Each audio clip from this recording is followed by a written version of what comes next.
All right, welcome back to The Devil in Detail, the Grendel Reread podcast. I'm Eli, and we are ready to go with a very special edition of the podcast today. We've got Rantz here. How do you pronounce your last name? Woosley? Hoseley, okay. Yeah, Hoseley. Rantz, I should have asked that before we started. But Rantz, welcome to the podcast. I'm so glad to have you here, man. I'm glad to be here, man. Nice. Long-time Grendel fan, obviously. Yes. Yeah, so. All right, so let's just get right into it. It's 1991, correct? Yep.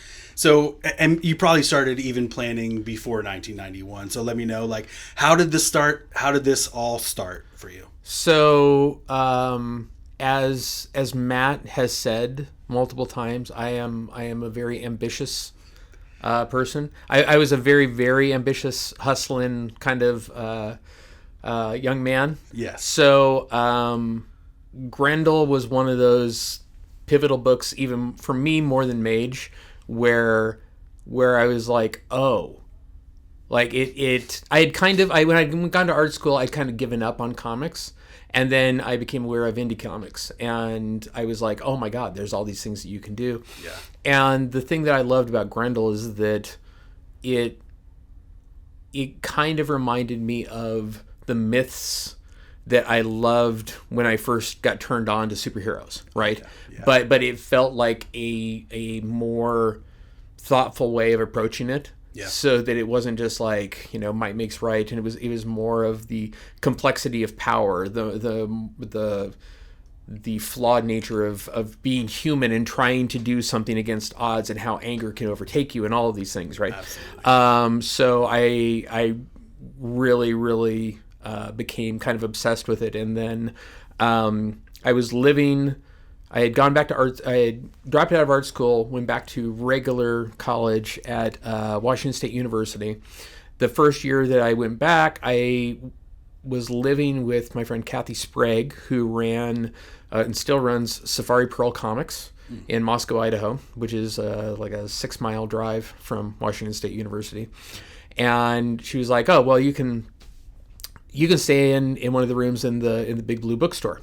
So there was this used bookstore where that was the ground floor. The upstairs of it, the center of it, was the comic shop, Safari Pearl Comics, and then her bedroom was off to one side, my bedroom was off to another side on the upstairs, and then in the basement lived the owners of the bookstore. So it was this kind of used bookstore, comic shop, co-op where everyone like hung out and just lived and everything. Yeah. So as a result, Kathy and I would frequently be stoned and talking about comics late at night. Yeah. And Moscow, Idaho puts on a Mardi Gras in February. And so we were like, we should do something for the comic shop. We should promote something. It's like, she's like, we should do a convention. That's what we should do. We should bring guests in. And I was like, well, since black and white is the Mardi Gras theme, we should have it be Grendel. Wow. And I'm fully like being manipulative as hell as I say this, because I'm like, oh no, yeah, this is great. Yeah. And Kathy thought like that was a great idea. So I think I reached out to Diana via Kamiko. Nice. And asked like, hey, so we're thinking of doing this, and we'd like to have every creator that's worked on Grendel to this point come and be a guest. Damn. And she's like, that's a crazy idea, but I'll tell Matt. And Matt liked the idea. Yeah. And all of the creators liked the idea. So we ended up really rapidly having this massive lineup of people that all decided that they were going to come to Moscow, Idaho in one of the worst winters in 20 years. Wow. The roads had turned into The Shining.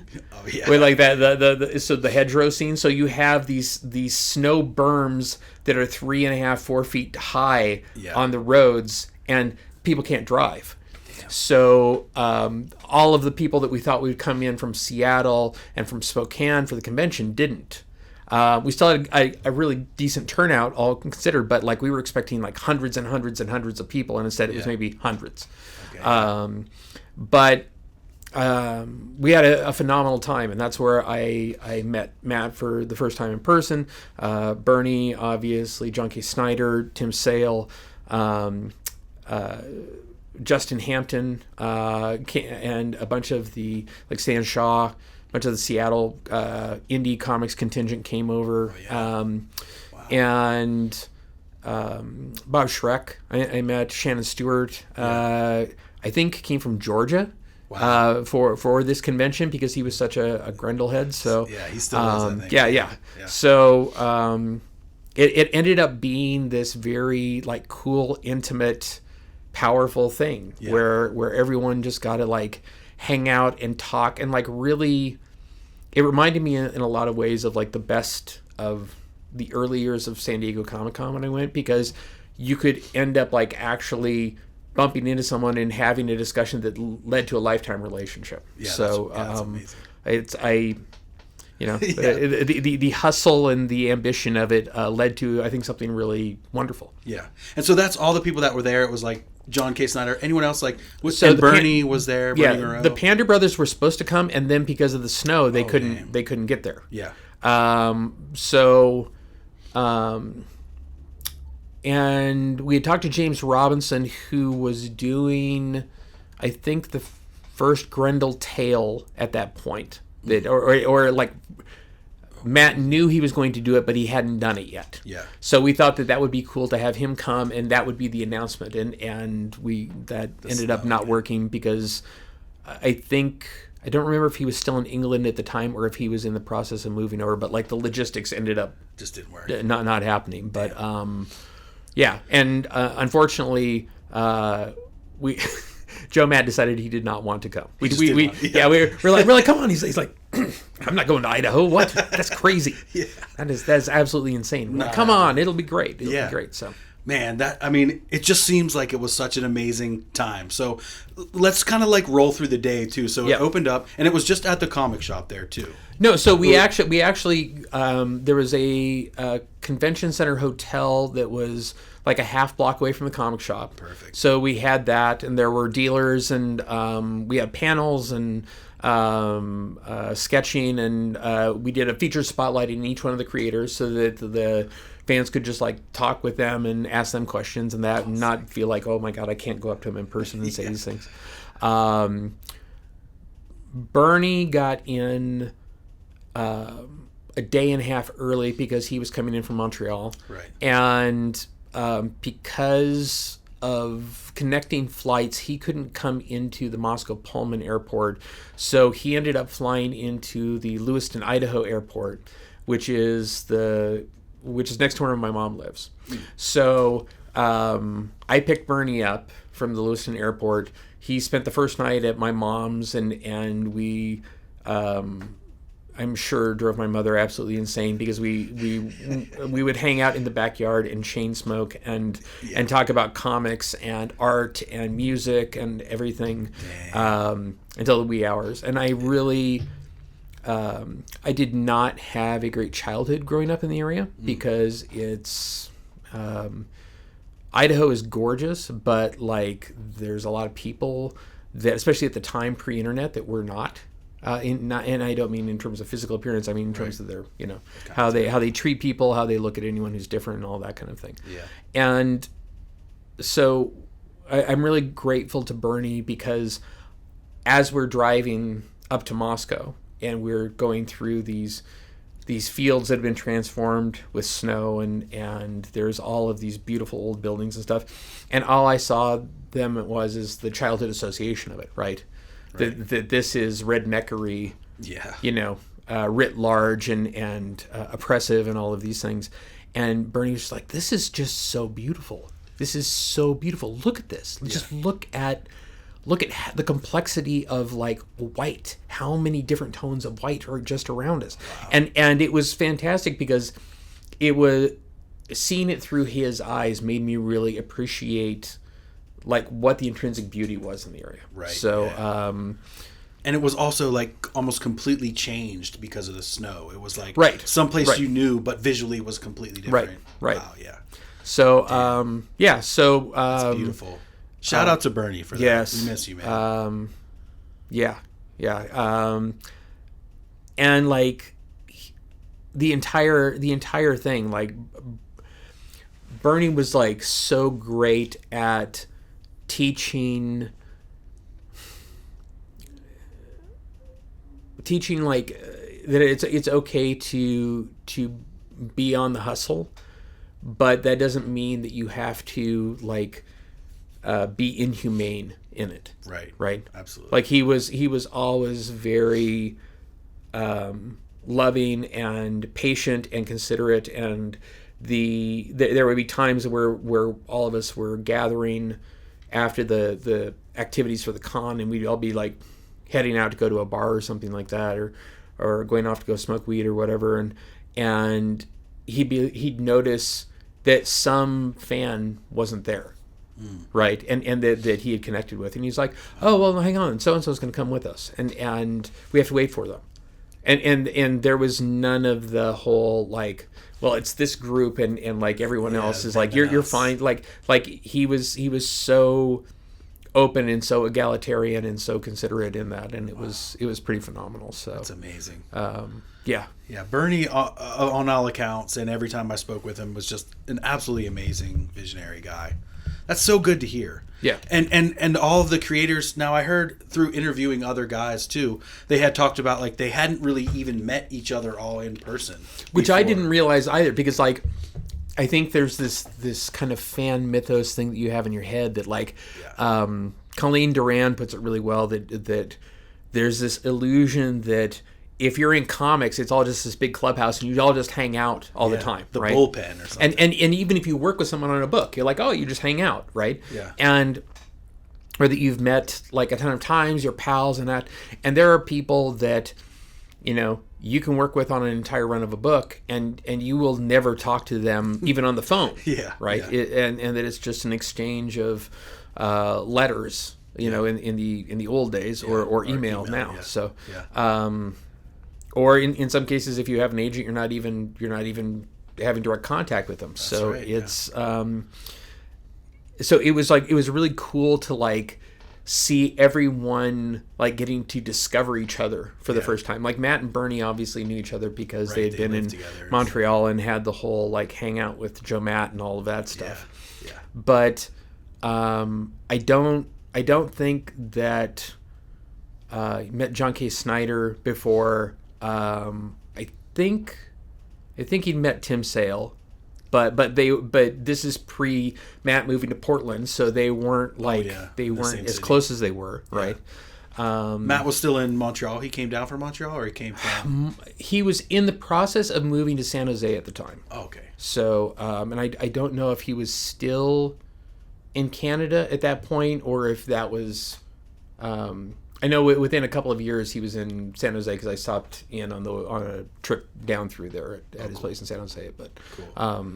Dang.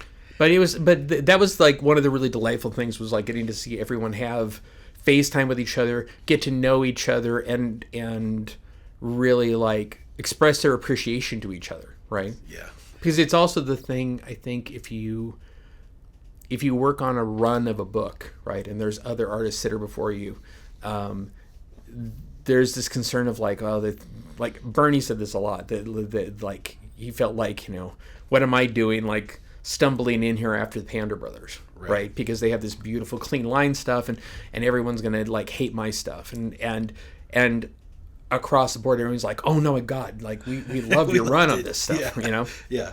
And I think things like that are really great for giving people kind of a reality check of like, oh, this is how everyone else sees you as opposed to how you potentially see yourself. Right. Yeah. Yeah. Just thinking about that, like you might, because Bernie was so different from the Panda Brothers, is part of why it hit so hard. I feel like too, absolutely, like, as it came by. Absolutely. Yeah. And I think that like it made so much sense given the nature of those characters, right? Because Christine was, you know, a glamour queen, right? She was elegant. She was a society gal. She did all these things, and you know, and Brian was a backstage guy, literally. Right. Exactly. Right. Yeah. And for anyone who's worked in theater, there, you know, I've worked in a lot of theaters. There's a sense of grit to it, right? Of course. Yeah. Yeah. There's a sense of like you take on all the dirty aspects in order to make sure that the beauty's on the front of this on the front of the stage, right? Absolutely. So I loved that contrast, not just because of the contrast, but because it makes perfect logical sense within that, right? Yes. And then it's the same thing like when you had Jay Geldof and John K. Snyder doing the Epi run, right? Because you have this futuristic world. Yes. And there's this gritty aspect to it because it is post Empire. It's the fall of everything, and what happens post Empire. Well, we're finding those things out now. Yeah. So they kind of fuse both styles too. Right. They could get that dirty grit of Epi's world, and then you get that sleek stuff of the exactly King, or Pope Innocent or whatever. Yeah. Oh, man, so good. So one of my favorite things about cons too is like the late night hangs. You said you guys would like go to the bar and stuff. So without going too far into debaucherous territory or something, how were those late night hangs? I know Matt can. I'll say this. I thought I was I thought I had a degree of expertise in smoking weed. Yeah.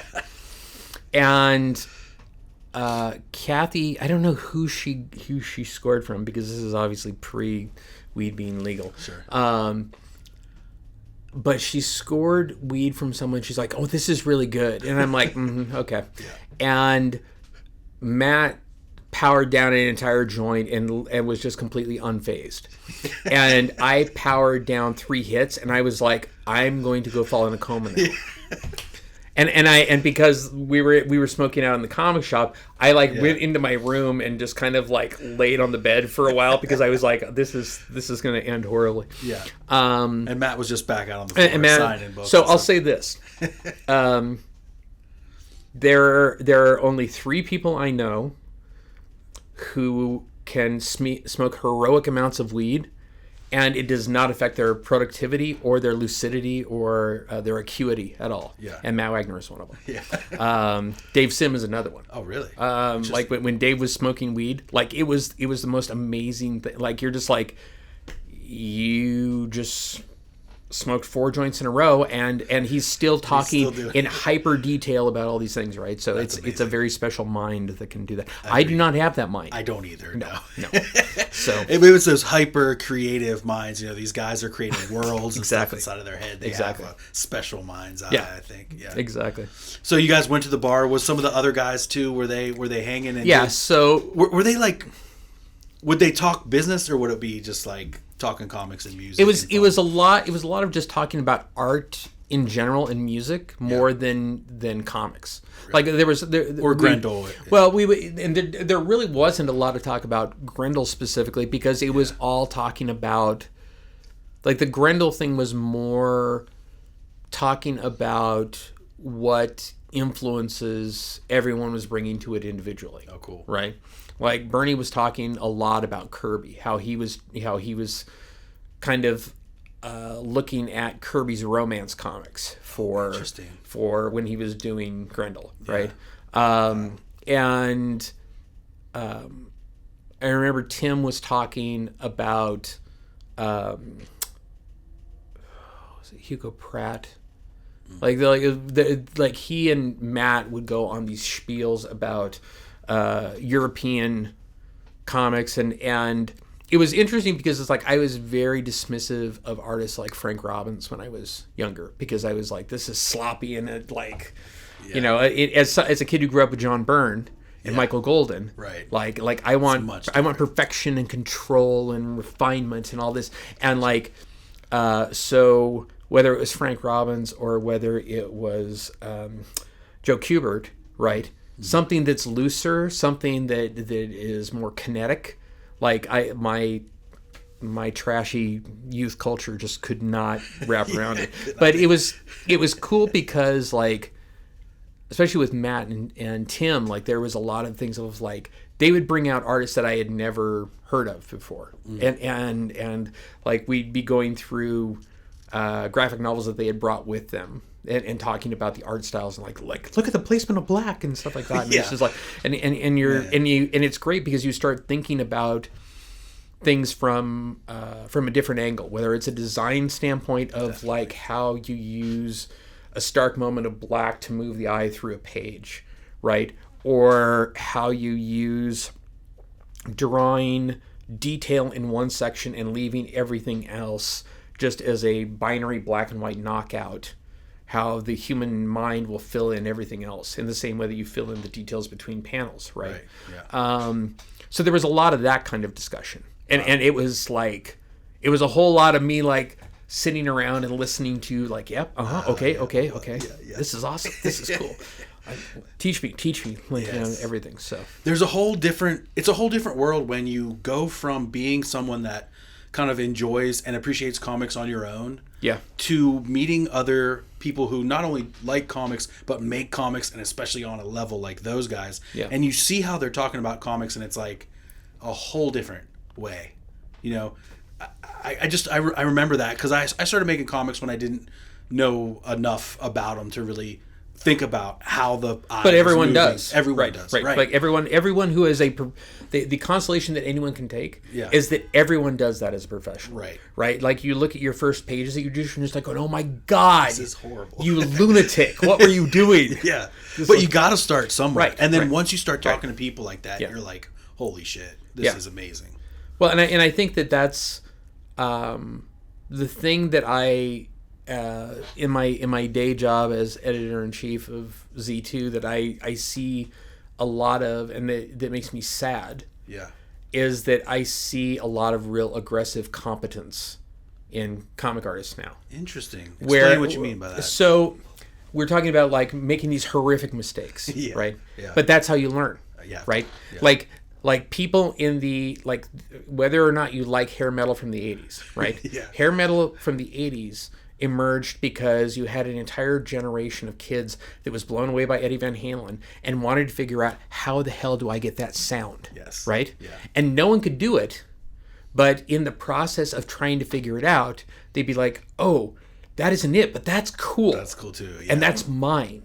Right? Mm-hmm. And so, like, and that's not specific just to like 80s hair metal. You can look at like Daniel Ash's guitar tone for how it evolved from like Bauhaus to Tones on Tail to Love and Rockets is another example, right? Of like how he discovered a sustainer in an ebow, right? And like it's supposed to be used like this, but he doesn't know how to use it, right? And all he knows is it makes this sound, and how can I manipulate this to make it uniquely mine? Right. And I think that for those of us who came up in comics in the 80s and 90s, like there was no YouTube tutorials. No. There were like, and conventions were few and far between.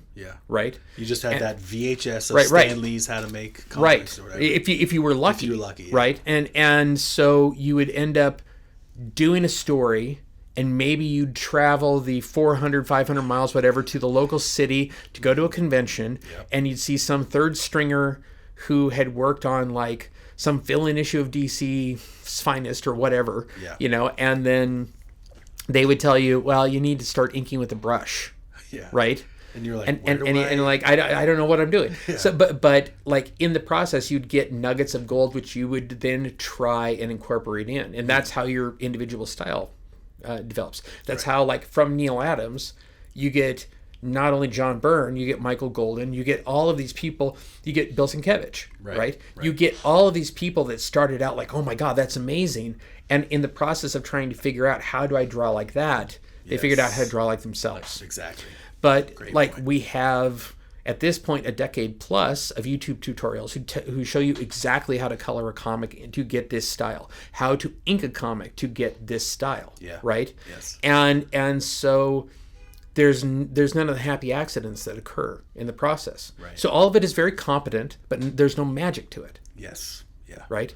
And then that's the magic. Unique voice. Yeah. And that's the magic for me as a publisher, is finding those people that are doing that unique voice and starting on paper and then scan it and color it or whatever and do it. Yeah. Absolutely. Yeah. So you were talking about your Z2 work. Yep. Is there anything that Matt is working on with Z2, or is there anything? Are you working with Matt recently at all? There is actually. We just looked at the final proof of it today. Nice. I've also seen it. It's pretty sick. It's so wrong. So we're releasing the 4th volume in our last podcast on the left comic series. Yeah. And Matt and Brennan did a what happened to Nancy story dealing with the facts. Yeah. You can put quotes around that or not, around Sid and Nancy's life and death. Right. And it's old school Matt, what the fuck, brutal, Yes. beautiful. Yeah. I'm so stoked to have him do that. And he also did a cover for, I think, the 3rd volume of the of the last podcast stuff. So I would say at least once a year, like there's a reach out, like, hey, we're doing this, you interested? And it's usually like, that's really not my thing, because we do bands and stuff like that, and Matt has very specific tastes on bands, and I remember during when he was in San Jose and I was driving to LA, and I stopped in, and this is when they were doing Batman and Grendel. Okay. And Joe Matt is like in the upstairs coloring, and while Matt is pacing around trying to get Kimiko to step up and actually pay, right, and not hold things hostage and not going to bankrupt. It was insane to watch, and but like the discussions again were mostly around music around there. Right. So like Joe would come down with tapes. He's like, you got to listen to this, and I was like, I just saw a band at a club last night, and their album isn't out yet, but it's fucking amazing, and they are going to be so goddamn massive.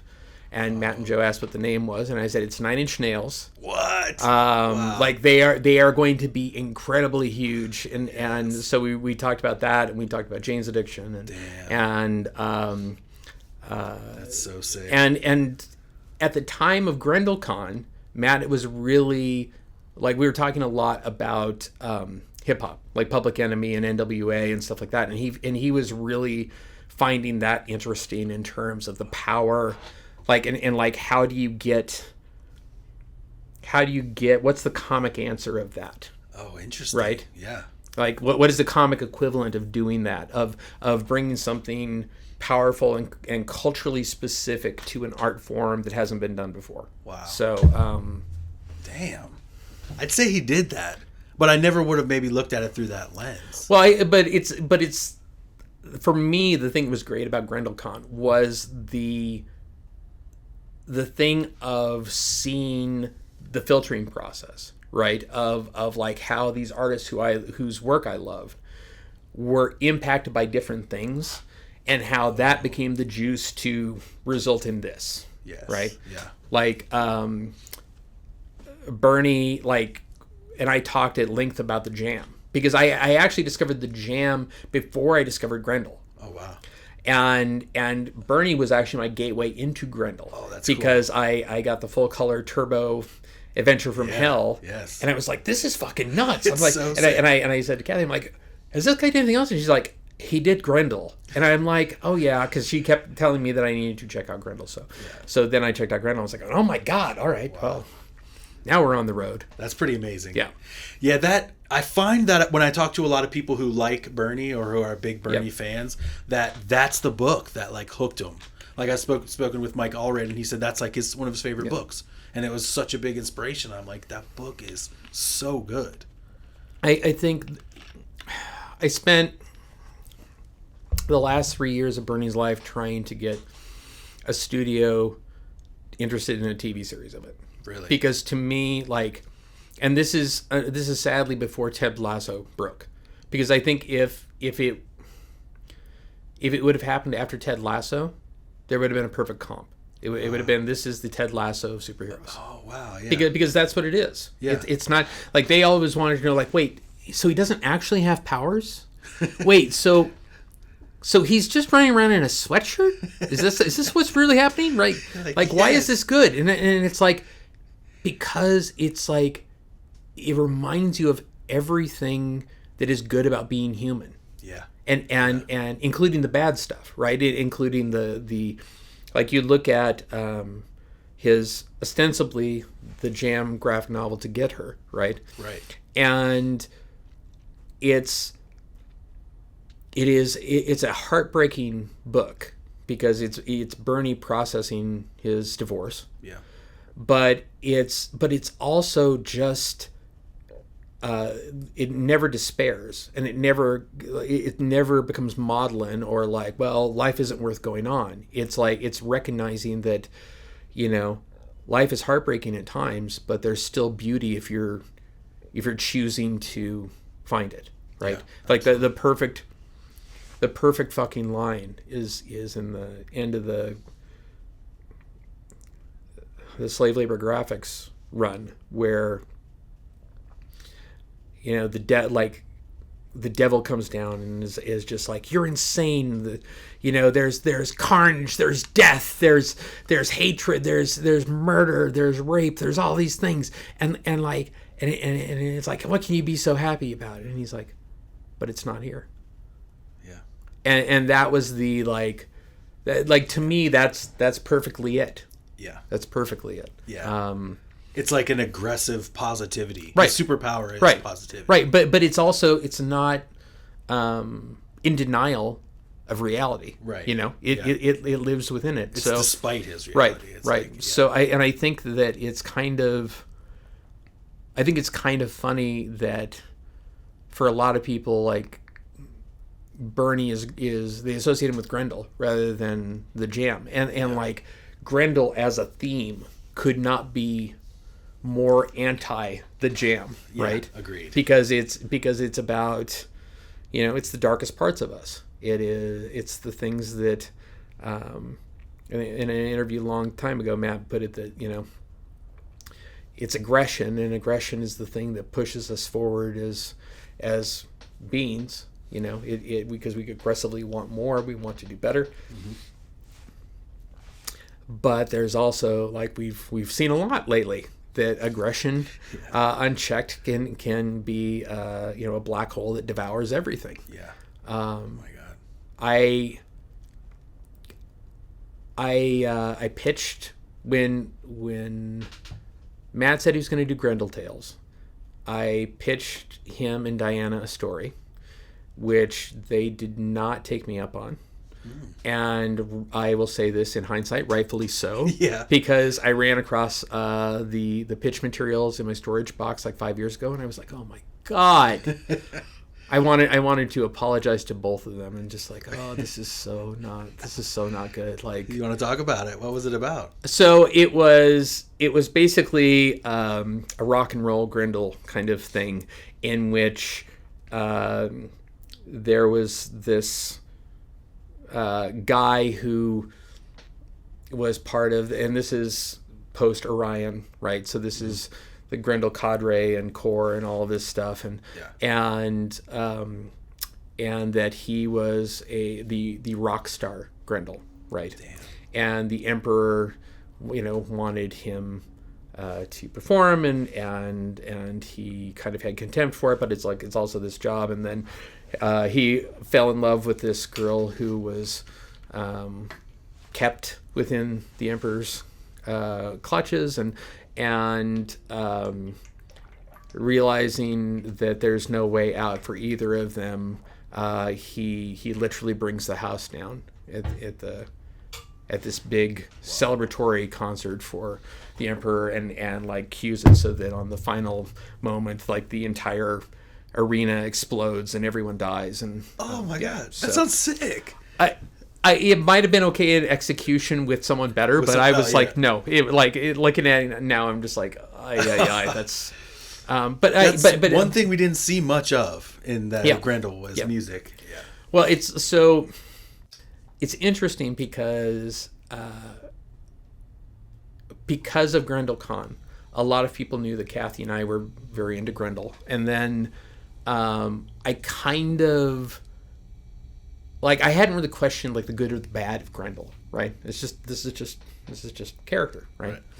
And I had a girl that I was dating at the time who cheated on me and ran off with this guy, and this comic friend was like, do you know where his bike is? Let's Grendel his ass. And he was dead serious. And that was the moment I was like, oh, there's that aspect of it. Yeah. You know? And because it's one thing to like read in an interview where you know, Matt's talking about there's negativity to it. Yeah. And that, you know, that it can be a corrupting force, right? Yeah. And then you witness this in someone, like using exactly that phrase, and you're just like, oh, that's... What did you see that as? Like carving a G in it, or I think that he was trying to figure out like if we could rig the tank on his motorcycle so it would explode or something like that. Yeah. Like he was ready to go. Yeah. Oh my god. Yeah. That's Grendel. Yeah. It was. I just thought you like, meant see it through multiple societal changes. No. Like let's do an empire in which we subjugate him. Yes. No. Nothing that quite ambitious. More brutal. Yes, exactly. Yeah. So. Oh man, that's amazing. So, have you kept up with Grendel too? Are you still a fan? Are you reading the new stuff? I haven't. I didn't read the reissue of Devil by the Deed. Yeah. Because part of the thing is that I moved in 2021, and I made a deal with myself that I would not buy any large-scale books. And I say this ironically because Z2 publishes huge-ass books weigh a lot. Yeah. And I have more of those coming into my house every month because we publish them. Yeah. And because we had to move in the middle of COVID, it almost killed me. Like literally, like the last day of moving, I was laying on our living room floor crying in pain. Dang. because we had 70 boxes of books, and that's just the books. That's just the books. And that's just the books. That's not the albums. That's not anything else. And I was like, I cannot buy anything else until it's like we're going into a house. Clear it out. Yeah. And we are there until they stick me in the ground, and that's it. So yes, then you can work on it. So yeah, I get you. Yeah. So trying to be responsible is a that makes sense. I kind of got to that point now too, though. You couldn't tell from being in this place. So do you ever dip back in and check out the old books or reread? Or I do. Yeah. I had, like in 22, 23, I did a 90s revisit because I was spending a lot of time in editorial meetings bitching about comics today. Yeah. And how like they're just, you know, the magic isn't there, and a lot of people were arguing with me, and they're just like, you know, you've got old man nostalgia at this point. And let's be clear, I'm almost 60, so that's potentially a valid argument. Okay, yeah. So like 22, 23, I went through all of the comics that I felt like changed my life, right? So and a lot of those were like 80s and 90s comics. So it was like revisiting V for Vendetta and Watchmen, but it was also revisiting things like Exit from Caliber, and revisiting Grendel and Jam, and revisiting the early Peep Show stuff, and Julie Doucet's Dirty Plot, things like that, and Love and Rockets, and I'm just like going, nope, this is not old man nostalgia. This stuff, like if anyone came to me with any of these stories, I would just be like, oh my God, can I please hire you? Can I give you money to make comics? Because again, it goes to the thing of every one of those, and the thing to me, this is the great thing about Grendel is I would say almost the entire run of both it and Grendel Tales feels like there's an authorial urgency to it. Like when Matt was writing it and other people were drawing it, and this held through when other people started writing it and drawing it during Grendel Tales, that like, I have to tell this story or my heart is going to break. Yeah. Or something in my brain is going to break. Like I have to get this out. Yes. Right? Yes. And as both as a editor-in-chief of a comic company and as a reader, that's what I want. Yeah. I want you to give me a story that is just like, first of all, that is not derivative of a million other things, right? Yeah. That this is powerful and uniquely your world and how you see it, and you're giving me a little doorway into it. That's phenomenal. Yeah. Wow. But it's also the thing of that it doesn't.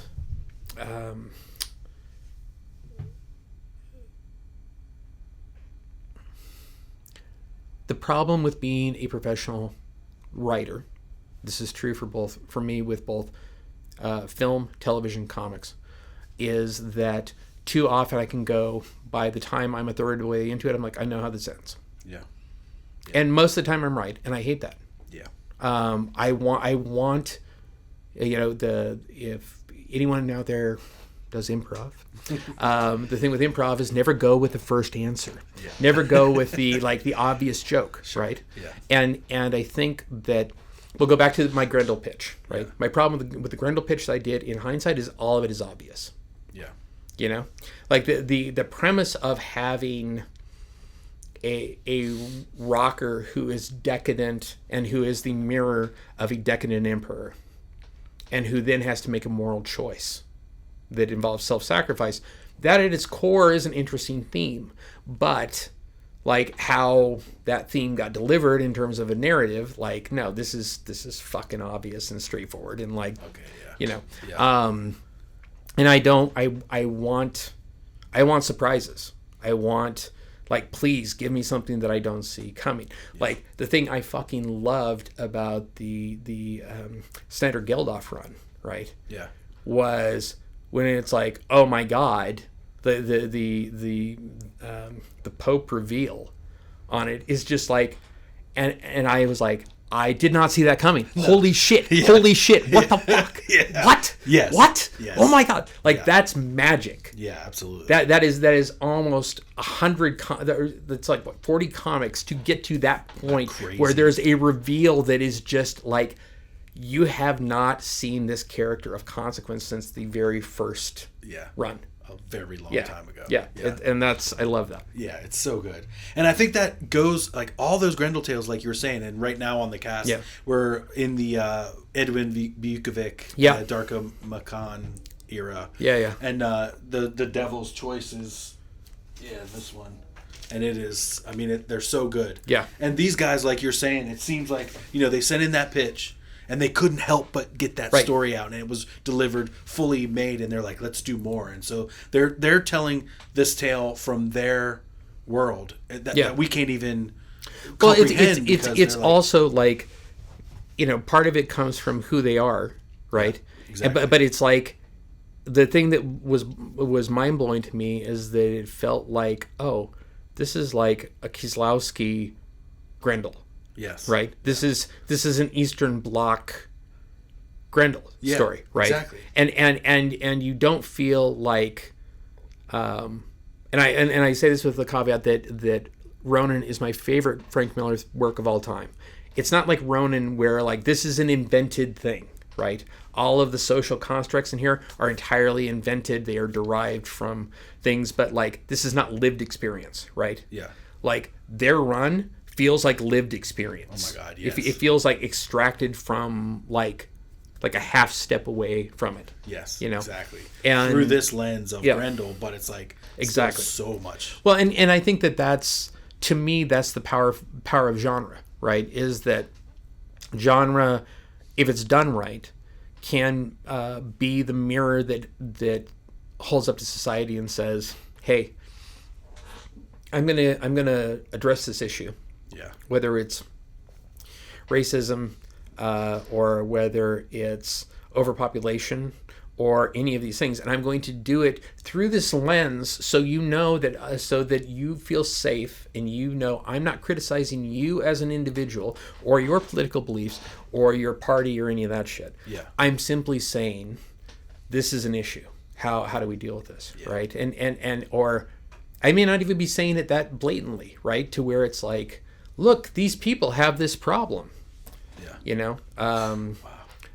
But like my problem with genre stuff now is that's not what it is, and it hasn't been that way for a good 15 plus years, at least in film at this point. That's not what the studios are buying. So no, it's not. The studios want He-Man again, right? And I think also and that's look good, and I think though, but that's the thing. Also, going back to comics is my problem with a lot of the aggressively competent comics is that like it's very calculated. It's like, I am doing this because I think this will get me a film deal, or at least an option. Right. This will give me a TV deal or an option. Yeah.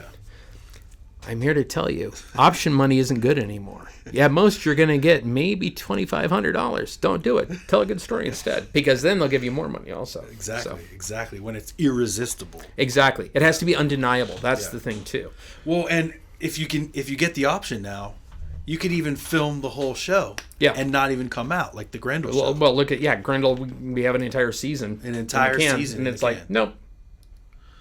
The dangling of that show and it not coming out is one of the most upset I've been at things in a very long time. Yeah, we were all psyched here on the cast to be. Oh no! Like I remember. So when Bernie and I were first talking about the Jam. So I am a Writers Guild of America member. I got into the Writers Guild writing adaptations of science fiction books and comic books that have never gotten made. Oh wow! Like what, but, if I may? I'm a big. Like the biggest name on it would be Kevin J. Anderson's Il Wind for 20th Century Fox. Okay, wow. But it would have been $250 million, and if Brad Pitt's not available and Ridley Scott's not available, it's never going to get made. So, before I decided I was entirely done with studios, and pursuing independent film, the idea that I had was I have all these friends who have amazing comics. Yeah. That they're not going to work with. They're going to have producers that come along that don't get why it's magic. And they're going to try and option it, and they're going to try and get it made, and it'll never get made. And if it gets made, it'll be shitty, right?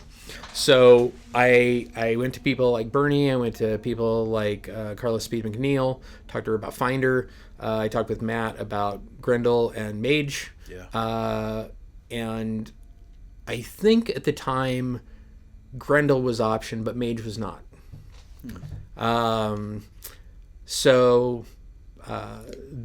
I started with Bernie and a couple of Caliber Press things because I wanted to see, like, before I started committing larger amounts of times than that, to like if there was an appetite out there, and this is why I say the option money isn't good anymore, is because they either didn't get it or they fundamentally wanted to change it. Right. Or the option money that they were offering was like, oh, we're going to tie this up for 5 years and we'll give you $3,000. Yeah. It's like, no. And I'm like, that makes no sense. Yeah. Like, why would I do that? Yeah. And mostly there's a whole lot of IP farming that occurs. So like I'm going to buy options on these things just so I can have control of it, and whether or not I do anything with it doesn't really matter, because it's like if Mr. Executive comes in and is like, do you have something that the kids will like that's about comic books? It needs to have a dog and a girl. And it's like, I've got you something there. So it's like, no, none of that. That's the dangerous thing. Like I feel like there's whole comic book publishing companies that just buy things to IP and to try to I hate that about it.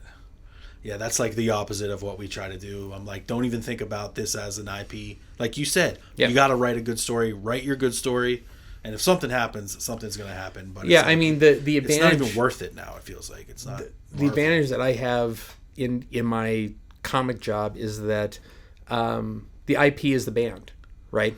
Oh, right. So I get to give creators a page rate that's decent to do a story that is thematically related, but like we don't do like songs. We don't do comic book lyric sheets. With the exception that we did was Weird Al Yankovic, because he wanted to have comic book music videos. Right. And and you're not going to argue with Weird Al Yankovic. No. You're going to do exactly what he wants. And also those songs are not that like there's a narrative. There's a narrative in these things, right? And very visual. Not that Noir is exactly visual or right. So Lemmy or something, but so with everything else, like here's the Lemmy book's a perfect example. Like here's a chance for us to do an oral history of Lemmy and Motorhead. Yeah.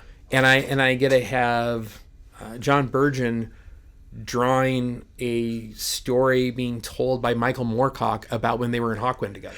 Yeah. Like, forget for a second that this is a band book. That in and of itself is fucking awesome. Story, yeah. So those are the, you have to be practical in terms of like these books have to sell and there has to be an audience for them and you have to have some kind of leverage point. Yeah. But a lot of these bands that you guys work with have that built-in fan base. Yeah. Like, a band like Grateful Dead, which is a band I'm a big fan of. That book was killer. Yeah. And you put the record in there and then, it's like, how could you say no to this package? Yeah. So how'd you get in with Z2?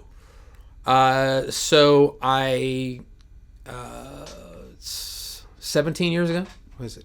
20. Oh, damn. 17 years ago, 17 years ago, I won the Eisner and the Harvey Award for doing comic book tattoo with Image, which was a 480-page graphic novel anthology that was had 52 stories inspired by the songs of Tori Amos, because Tori's a friend. Wow. So again, I am a hustling person. I don't ever deny that. And and I was about to turn 40, and I was like, this is not good. I have not done anything of substance in comics, and I've been fucking around here long enough, and I've got to do something, because I'll be 40 and I'll be dead. Yeah. Because when you're not yet 40, you think like 40 means I'm dead. I'm gonna die quickly. Yeah, yeah. So I convinced Tori to go along with it. Image loved the idea. We did it. Won the Harvey and the Eisner. Got nominated for the British Fantasy Award. That's great. And I thought, my life is going to change now. No, it didn't. Wow. It didn't. Yeah. It did not make me eminently employable. I spent 5 years unemployed, and that sucked. But doing that book led to me being the managing editor under Grant Morrison at Heavy Metal for 3 years. Wow. And when Grant's contract ran out, I bounced, because the only reason I had stayed with him for 3 years was because I knew if I wasn't there, then Grant and Kristen would have to deal with a lot of stuff that they shouldn't have to deal with, and that wasn't something I wanted to do, because I adore both of them. So, how's it working with Grant? Grant's amazing. Amazing guy. Yeah, he's amazing. But like, story meetings with Grant are just like, you just strap in, just you're in for the ride, and like, I gotta do a Louis Wayne. I gotta edit a Louis Wayne comic that Grant was writing that Gerhard drew and painted. Like, insane. I mean, come on, like, it's a dream. I got to work with Patton Oswalt, doing a tribute to Harlan Ellison with Bill Sienkiewicz painting the illustrations for it. So, damn. So, like, I mean, there were definitely cool things that happened there. But I left, and I was like, I say these things frequently when I leave a job. I'm never doing this again. I'm through. Yeah. And I said that I was through with working for a comic company, and then a year later, Z2 approached me, and they said, we're doing these music comics, and would you want to come on and be an editor? And I'm like, I don't want to work for a company. It's like, well, would you at least freelance on a couple of books? Did they know you from the Tori Amos book? Yeah. And okay. And so it took a minute, but it did. It took a minute, and Like, and to be clear, here's the thing: after the Tori Amos book, like, I went into aggressive sell mode and was like, let's do this. Here's the ironic thing: is that the only band that was interested, Gotham, at the time represented Nick Cave, and they had a deal with HBO about something. I wasn't quite sure, but they were like, we want you to do this with Nick Cave, and then we're going to make it into an animated series. Whoa. And I, at the time, was not into Nick Cave. Like, I respected Nick Cave, but sure. I would never put on a Nick Cave album, it's like an all that, right? Taste kind of thing. So, so I was like, I don't think this is really right for me. So COVID hits, and we're my better half and I are just like absorbing all of these inspiring documentaries, right? And one of the things we watched was Nick Cave's 20,000 Days on Earth, which is ostensibly a documentary about the creation of his Push the Skyway album. But it's also about reflecting on your life when you are 20,000 days old, and what obligations there are, what regrets there are, how you have grace with yourself, how you forgive yourself, things like that. Yeah. And it unlocked something that sent me down a rabbit hole of like, and it's no exaggeration to say that Nick Cave's stuff like saved my ass for 6 months during COVID lockdown. Wow. So when we did, cool. So then ironically, Z2 comes along and they're like, what projects do you want to do? After I decided like, okay, I'll come on and I'll be editor after working on a couple of books. And I said, we need to do a Nick Cave book. So we did a full approach. We did a couple of test pages to show like, here's how we would do From Her to Eternity. Here's how we would do Hollywood and all this. Gorgeous pages. Like Ryan Kelly doing Hollywood and John Pearson doing From Her to Eternity. And oh my God. Wow. And Nick came back and said that he was very busy, so he could not dedicate hands-on time to it, and as such, it couldn't be an authorized thing, but he would sign whatever paperwork he wanted if we wanted to go ahead and do it, and showing that he would not sue and we would be fine to do it. Oh, wow. And that's great, except that that's completely not our business model.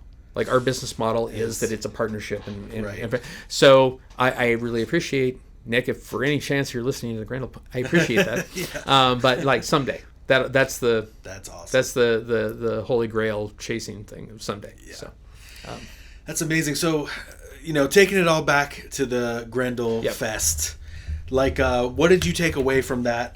Because it seems like maybe that was one of the first big things that you put together, maybe. So how did that single event kind of change the way you looked at comics and taking something that you loved and kind of making that as the backbone of your business? Well, I think it's kind of the, it's like going back to what we're talking about, drawing, right? Mm-hmm. And like, making horrific mistakes when you draw your first page. Like, I thought like, oh my God, you have to know all these things in order to put a convention together, right? Yeah. And I'm just like, I'm out here writing checks, not knowing if I can cash them with my ass, right? Yeah. And in a figurative sense, I'm not going to, of course, kite checks or anything. But that's the thing. It was the biggest lesson was like, okay, just take the swing. Yeah, take the swing, because it was the lesson that like even the people that you think like, oh my God, you're a master of this, right? Yeah. A lot of times, like they're winging it as much as anyone, right? Yeah. And if you move forward with power and sincerity and belief, like that's well over half the battle, right? Yes. And also the thing is like, working with other people, like finding the right people, finding collaborators, and just having friends for life in it, like that has value. That it not looking at it as a transactional thing, right? As like, oh, if I'm friends with them, I'll get this gig, right? But it's like, I like this person as a person. They're a great creator. I'm a creator. We have a lot to talk about. Yeah, we can make each other better. Like, Bernie inked pencils of mine, and I'm going to tell you a secret, which I don't know if Matt will be unhappy with me admitting this. So I did a skateboard comic called Shred. Okay. And Bernie was inking a story that I did on it. And Bernie was running behind, so Matt jumped in and helped him ink it. Wow. So I get these pages back from Bernie, and there's this note explaining this, and I'm just like, what? What? How like how can and you know, that is awesome. That's first of all, that's awesome, but it's also like the amount of moments of kindness that I've experienced over and over and over because of that, taking the risk and saying like, I'm just going to put together a GrendelCon. Yeah. Because on paper, it's the dumbest idea in the world. Yeah. It is in the middle of winter in northern Idaho. Yeah. It is not easily accessible. There's not a main metropolitan hub right next to it, right? Yeah. And we're going to take this swing at this comic that at the time, like, Grendel was known, but it's not like, you know, it's not like Cerebus or something at the time, right, like relative in terms of the tiers. But it's like, to me, it's priceless. Like you build it and they came. And, yeah. Even in the snow, people came. And yeah. And you know, I've worked multiple times with John K. Snyder since then. I was constantly for the last 3 years of Bernie's life trying to give him work at Z2, and he kept saying like, no one wants to see my stuff, and I'm like, you're completely wrong, and fuck off, and we're gonna do something. Yeah. Like and because his stuff's amazing. Really. And you know, we talked about this right before the podcast that like 2 days after Joe Matt died, he and I were supposed to go have lunch and catch up on stuff, and like we had been chatting back and forth forever, but we both in LA, so like, why the hell do we just get together and like have coffee and pie? Yeah. And Joe, I'll buy, so you don't have to. You have to, throw that in. Yeah. But like the amount of relationships, you know, because of that, like I mean, I remember going to Matt's house in San Jose right after Brennan was born. Whoa. And he's holding Brennan and so now I'm working with Brennan. You know, he's coloring our comics. Oh yeah. And I'm just like, what the fuck? This amazing. Is crazy. Yeah, like, it's amazing. You know, all because I was like, let's go ahead and do a Grendel convention. Why not? It's so awesome. That's just like my favorite thing, and so what I try to do too is find those things that you love and help them along and help create them better.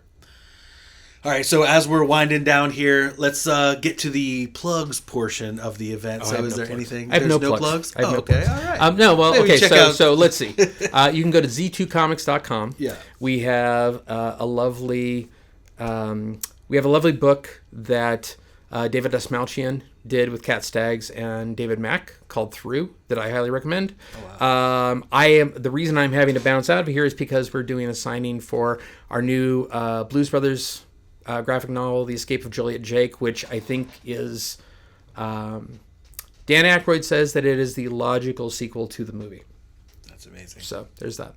I'm in the middle of wrapping year 2 of Bruce Dickinson's Mandrake project, and then we've got next month is Comics Pro, and there's a whole bunch of new projects that are being announced for 26. And if you're at San Diego this year, you definitely want to be at the Z2 booth, because the stuff is like there's some crazy shit this year. Yeah, it's like nice. It's good. It's amazing. It's one of the only places too that you can flip through some vinyl and pick up. It's true. We will have vinyl. We'll have lots of it.